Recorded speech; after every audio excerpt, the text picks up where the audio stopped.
बच्चों, आज हम पढ़ेंगे समास कि समास होते क्या हैं।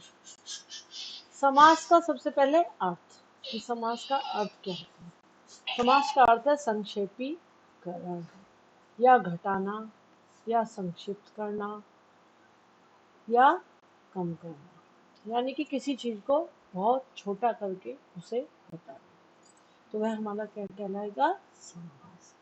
अर्थात दो शब्दों के बीच प्रयुक्त विभक्ति चिन्हों तथा योजक चिन्हों को हटाकर उनको संक्षिप्त रूप में लिखना।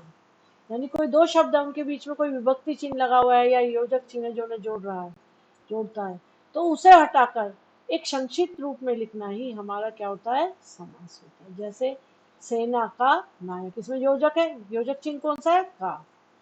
योजक चिन्ह क्या है, का। तो ऐसा ये विभक्ति चिन्ह आ गया, इसमें क्या आ गया, विभक्ति। तो सेना का नायक, तो इसे क्या कहेंगे, सेना का एक उसमें बोलेंगे हम संक्षेपीकरण में सेना नायक। सेना का नायक को क्या बोलेंगे, सेना नायक। तो ये हमारा क्या कहलाएगा, समास। समास किसे कहते हैं, अभी आगे बात की समास कहते किसे हैं। तो समास किसे कहते हैं, दो या अधिक शब्दों के मेल, दो या दो से अधिक शब्दों के मेल से नए शब्द बनाने की क्रिया को समास कहते हैं। क्या कहते हैं, समास कहते हैं। अब ध्यान दें, ध्यान देने योग्य बातें हैं सारी। सामासिक प्रक्रिया में बने शब्द को समस्त पद, सामासिक प्रक्रिया में बने शब्द को समस्त पद तथा उससे पहले पद को, यानी सामासिक प्रक्रिया से बना पूरा जो पद बना है उसमें उसका जो पहला पद है, कौन से पहले पद को हम क्या कहते हैं, पूर्व पद, तथा बाद वाले पद को हम क्या कहते हैं, उत्तर पद। ध्यान रखना कि पहले पद को क्या कहते हैं, पूर्व पद, तथा बाद वाले पद को हम कहते हैं उत्तर पद। अब दूसरी ये देखो, जैसे तुलसी के द्वारा कृत, तुलसी के द्वारा कृत, तो क्या लिखा जाएगा, तुलसी कृत। यानी तुलसी के द्वारा जो भी लिखा गया तो वो क्या लिखा जाएगा, तुलसी के द्वारा कृत। तो तुलसी कृत, समस्त पद में जो तुलसी है, क्या आ गया, तुलसी। जो पूरा पद है तुलसी कृत, इसमें जो तुलसी है वो हमारा क्या है, पूर्व पद, पहला पद। तथा कृत जो है वो है हमारा उत्तर पद, यानी कि बाद वाला पद। जो कृत है वो बाद वाला है, तुलसी हमारा पहला पद। अब आती है बात समास विग्रह की। समास कई बार पूछा जाता है कि समास विग्रह कीजिए, तो समास विग्रह होता क्या है।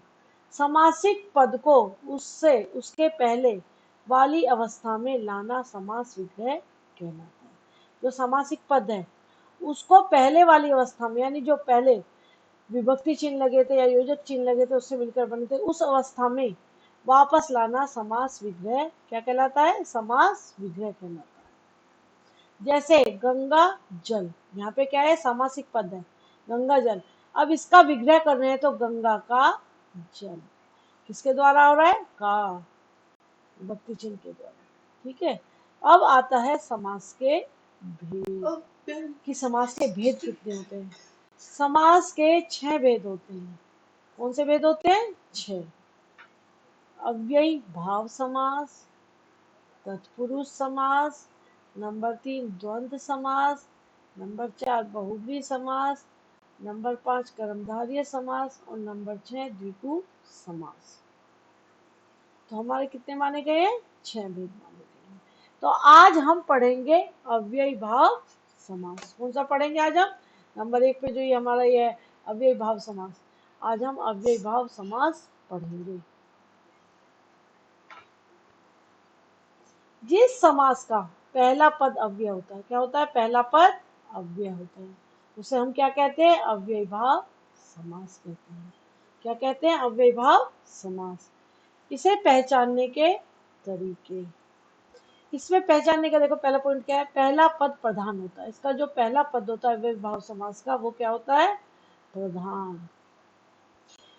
नंबर 2, पहला पद या पूरा पद अव्यय होता है, यानी कि या तो पहला पद हो या पूरा पद क्या कहलाता है, अव्यय हो, तो वहां भी अव्ययी भाव समास होता है। नंबर 3, इस समास का प्रथम पद उपसर्ग होता है। पहला पद क्या होता है? उपसर्ग। उपसर्ग तो जानते हो आप कि जो किसी शब्द के आगे जुड़कर उसको नया अर्थ रूप धारण कर देते हैं तो वो हमारे क्या कहलाते हैं? उपसर्ग। तो इस समास का प्रथम पद उपसर्ग होगा, वह क्या कहलाएगा? हमारा अव्ययीभाव समास। नंबर 4, पहला पद कम अर्थ वाला होता है। जो पहला पद होता है उसका अर्थ बहुत कम होता है। पहला पद छोटा होता है। अक्सर क्या होता है? पहला पद जो हमारा होता है छोटा होता है। नंबर 6, पहला पद अविभाजित होता है, यानी उसे हम विभाजित नहीं कर सकते, यानी वह टुकड़ों में नहीं बढ़ सकता। नंबर 7, यदि एक शब्द की पुनरावृत्ति हो, पुनरावृत्ति का मतलब है कि वह दोबारा आए, और दोनों शब्द मिलकर, यानी पहला शब्द और दोबारा आ रहा है वही शब्द मिलकर अव्यय की तरह प्रयोग हो, तो वह भी हमारा अव्ययीभाव समास होता है। अब आता है अव्यय होते क्या हैं। अब हम क्या पढ़ेंगे? अव्यय क्या होते हैं। अब हमारा ये अव्यय, अब अव्यय के बारे में जानेंगे। जिन शब्दों पर लिंग, क्या लिंग, लिंग तो समझते हो ना, स्त्रीलिंग, पुल्लिंग, नपुंसकलिंग, तो लिंग जो होते हैं, जिन शब्दों पर लिंग, कारक, काल आदि शब्दों से भी कोई प्रभाव ना हो, यानी कोई सा भी समय चल रहा है, कोई सा भी लिंग है, कोई सा भी कारक है, लेकिन उसका उस पर कोई प्रभाव नहीं होता, यानी कि वह उस किसी भी काल में हो, किसी भी लिंग में हो, वह अपरिवर्तित रहते हैं। वो जैसा उनका रूप होता है वो वैसे ही रहते हैं। वे शब्द हमारे क्या कहलाते हैं? अव्यय कहलाते हैं। क्या कहलाते हैं? अव्यय। जैसे अनु, आ, प्रति, यथा, नि, नि, इनकी तरफ से चाहे कोई सा लिंग हो, कोई सा काल हो, ये अपने इसी रूप में रहेंगे। इसके अलावा और भी है, इसी याद रखना, ठीक है बेटा।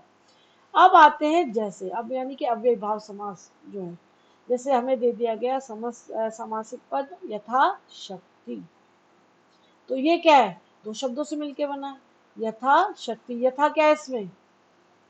यथा इसमें क्या है हमारा? यथा है हमारा इसमें अव्यय, पहला पद है। पहला पद क्या होता है इसका? प्रधान होता है। और शक्ति दूसरा पद हो गया, तो इसमें क्या हो गया? शक्ति के अनुसार, यथाशक्ति, शक्ति के अनुसार। ऐसे यथा समय, समय के अनुसार। निरोग, नि क्या है इसमें? उपसर्ग है या अव्यय है कुछ, तो वो पहला जो पद होगा, वो पहला पद क्या कर गया था? किया उपसर्ग है। तो रोग से रहित, नी माने क्या है? रहित। तो रोग, नी रोग, पहले तो क्या था? रोग, और नी लगने के बाद रोग क्या हो गया? रोग से रहित। निकम्मा, यानी काम से रहित, जिसे कोई काम ना हो उसे हम क्या कहते हैं? निकम्मा। तो निकम्मा में क्या हो गया? काम से रहित। प्रतिदिन, यानी प्रत्येक दिन। प्रतिवर्ष, प्रत्येक वर्ष। तो आगे बात समझ में?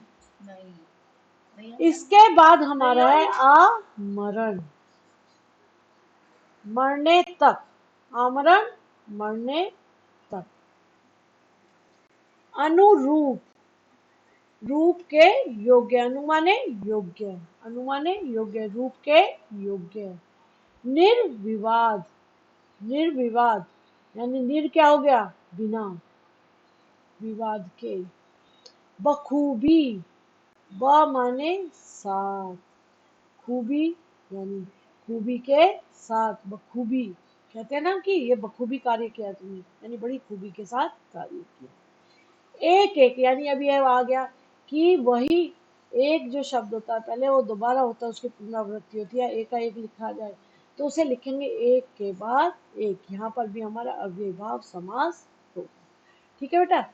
तो आज हम ये अभी, क्योंकि आपके कोर्स में जो 9th क्लास में सिर्फ अव्ययीभाव समास है इस बार, तो इसीलिए आपको मैंने यही समास कराया है। तो आप इसे अच्छी तरीके से सुनिए, पढ़िए, और नहीं समझ में आता तो आप मेरे से दोबारा पूछिए। धन्यवाद।